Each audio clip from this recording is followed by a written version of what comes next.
brutal, martial law ang nangyayari doon sa Kidapawan.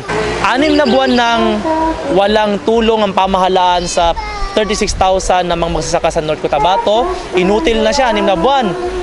Namatay na. Diba? Minasakit na nila ang mga magsasaka. Pang 7 araw na bukas, wala pa rin bigas na binigay ang ating mga pamahalaan. Ngayon, merong tumulong na mga individual, celebrities, iba't ibang tao, simbahan. Ngayon, masama pa. Di ba? At binablock pa.